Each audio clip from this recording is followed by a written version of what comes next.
మార్గములో నడయాడిన బుద్ధుడా, మాధవుడై వెలిగిన మానవుడా, నిన్ను శరణు వేడుకుందుమో, నిత్యం నిన్ను తలుచుకుందుమో.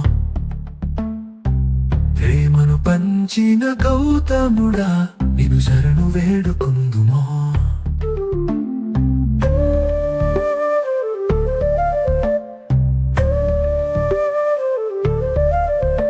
అనునిత్యం హింసని విడిచి మానవత్వం నేర్పిన మార్గములో నడయాడిన నీ అడుగుల జాడ అమృతమై గుండెలో మిగిలినదా.